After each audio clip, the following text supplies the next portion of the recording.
¿En qué pensamos cuando escuchamos la expresión mucosa respiratoria? ¿Nos referimos a los mocos de un resfrío? ¿A algún líquido secretado con alguna composición particular? ¿A alguna membrana que tapiza la superficie interna de algunos órganos? ¿O alguna otra cosa? Como hemos visto en otros videos, la palabra mucosa, como también serosa, se aplica a distintas cosas en anatomía e histología. Podemos referirnos a secreciones, células o glándulas con ciertas características. La mucina es una glucoproteína con gran afinidad por el agua, que al hidratarse genera el moco que lubrica, dispersa o solubiliza algunas sustancias y o retiene partículas. Asimismo, con la palabra mucosa o la expresión membrana mucosa, nos referimos a membranas o túnicas que forman parte de la pared de órganos huecos que contienen medio externo y revisten sus superficies internas, como en los órganos del aparato digestivo, genital, urinario y respiratorio. Es interesante destacar que los órganos huecos que contienen medio interno también están revestidos internamente por túnicas, pero estas reciben otras denominaciones, como las arterias y las venas, que tienen a la túnica íntima, el corazón al endocardio y el globo ocular a la túnica interna o nerviosa. En este video nos enfocaremos en las membranas mucosas.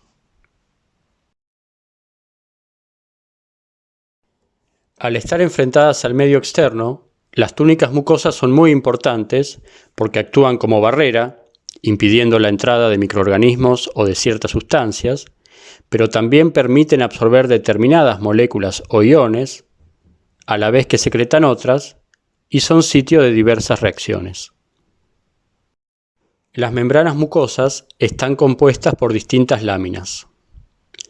Todas las mucosas tienen dos láminas, una epitelial y una de tejido conectivo laxo denominada lámina propia. En las mucosas del esófago, del estómago, del intestino delgado y del intestino grueso, las mucosas presentan además una tercera lámina formada por tejido muscular liso que se denomina muscular de la mucosa. La muscular de la mucosa consta de 2 o 3 capas de células y su contracción genera cambios en la superficie de la mucosa que serían muy importantes, por ejemplo, en las vellosidades del intestino delgado.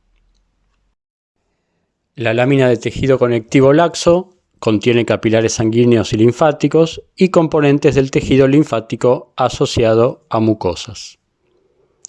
La abundancia y distribución de vasos es variable y permite las funciones específicas de cada mucosa. En el caso de la fosa nasal, por ejemplo, los capilares sanguíneos y las venas son muy abundantes. Los más superficiales se encuentran por debajo del epitelio y transfieren agua y energía al aire inspirado y lo acondicionan, ya que aumentan su humedad y su temperatura.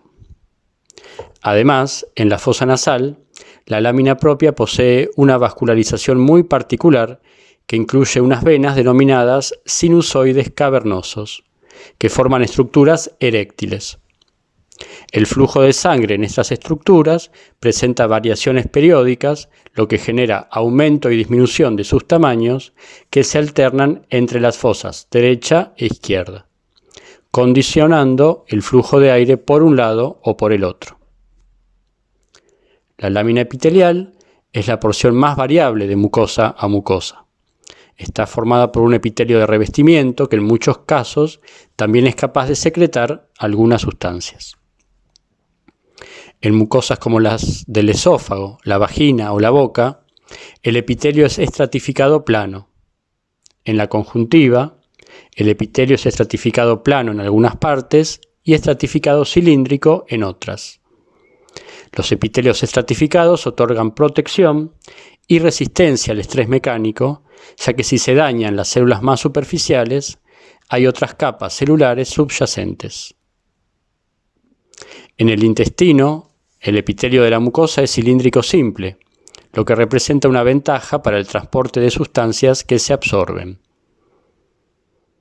En la mayor parte de las vías urinarias, el epitelio es estratificado con una morfología particular que permite cambiar el número de capas y la forma de las células, lo que permite a su vez adaptarse rápidamente a los cambios de volumen de órganos como la vejiga, que luego de la micción se reduce significativamente. Además del número de capas de células, los tipos celulares presentes cumplen funciones específicas. Por eso es que resulta muy importante en el estudio de cualquier membrana mucosa analizar qué tipos celulares se encuentran y la función de cada uno. Luego de esta introducción y ejemplos, vamos a concentrarnos en la mucosa respiratoria.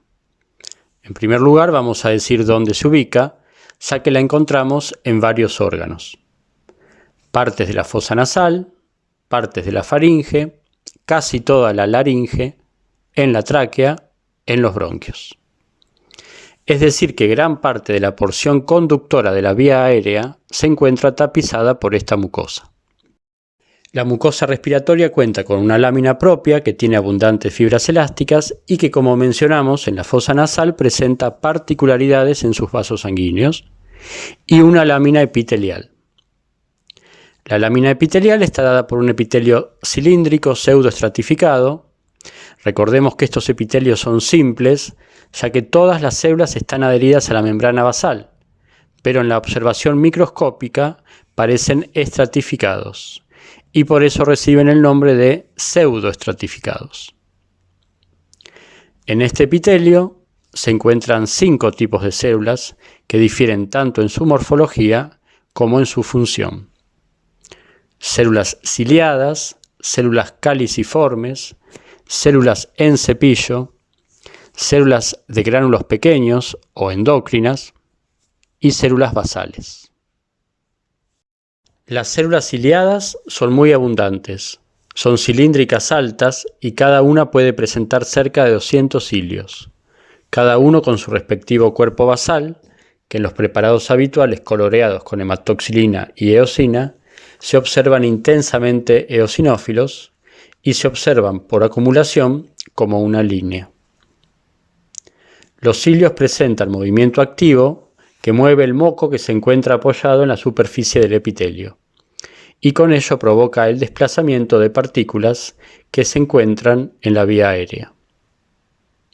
Los cilios movilizan el moco hacia la faringe para ser deglutido y con esto contribuyen a mantener la vía aérea permeable y libre de partículas y microbios y de sustancias diversas. Las células caliciformes son glándulas unicelulares que secretan mucina, una glucoproteína que al unirse al agua forma el moco que lubrica, dispersa partículas y disuelve sustancias. Este moco se secreta constantemente y es barrido o empujado por las células ciliadas, como vimos hace instantes. Las células en cepillo tienen ese nombre por las microvellosidades de su cara apical. No se conoce exactamente su función, pero es probable que sean quimiorreceptoras. Hacen sinapsis con axones de neuronas pseudo-unipolares que, como sabemos, son sensitivas, por lo que se supone que transmiten información hacia el sistema nervioso central.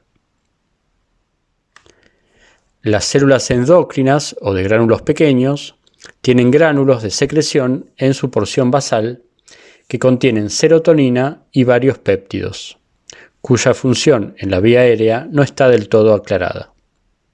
Estas sustancias son secretadas por la cara basal de la célula y se distribuyen a otras partes del cuerpo luego de alcanzar los capilares sanguíneos de la lámina propia.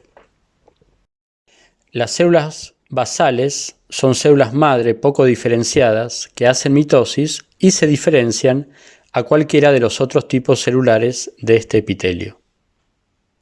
Es interesante pensar que las células de los epitelios de las membranas mucosas no viven mucho tiempo si las comparamos con otros tipos celulares que están en el interior del cuerpo, como las células musculares, las neuronas y otras.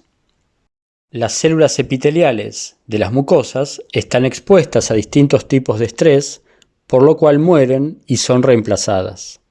Como hemos visto en otros casos, Las células menos diferenciadas hacen mitosis con más frecuencia que las células más diferenciadas. Este caso no escapa a esa regla y son las células basales las que hacen mitosis y luego se diferencian. De esta manera, cada tipo celular del epitelio aporta su función. Además, entre las células epiteliales pueden encontrarse linfocitos, que se suman a los linfocitos y otras células del sistema inmune que se encuentran en la lámina propia. Con todo esto, la mucosa respiratoria es una membrana con múltiples funciones que modifica el aire inspirado y protege a la persona de posibles daños provenientes del medio externo. En cuanto a la observación microscópica, las células más fácilmente identificables en los preparados habituales, coloreados con hematoxilina y eosina, son las células ciliadas y caliciformes, mientras que para estudiar los otros tipos conviene aplicar coloraciones específicas.